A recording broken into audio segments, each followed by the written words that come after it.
Ako po si Dennis Tuason. Dati po akong tatrabaho sa salon. Ngayon, pandemic po, andito po ako sa bahay, nagpapagaling. Kasi doon sa salon na pinapasukan ko, puro mga bakla kasama ko. Nagkaroon po kami ng celebration, birthday ng isang kasamahan bakla. Nagkainuman, nagkaiyan. So, hindi ko na malayan, nakatulog ako sa kanila, sa bahay. May nangyari sa amin. Hindi ko alam na may sakit pala siyang AIDS. Doon po, nung pagtalik, nagkaroon po ako noon milestone na nagpulo sa parang gano'n dana na sa aking ari. Tapos, ganoon po yun, yung time na yun.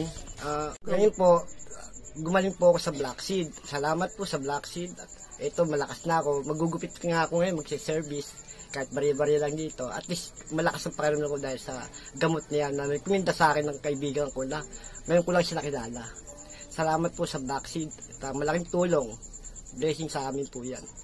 Kaya, sana tuloy nyo lang po yung mga ganyang pagtulong sa mga tao dahil sa gamot na yan. Maraming natutulungan po. Marami pong salamat.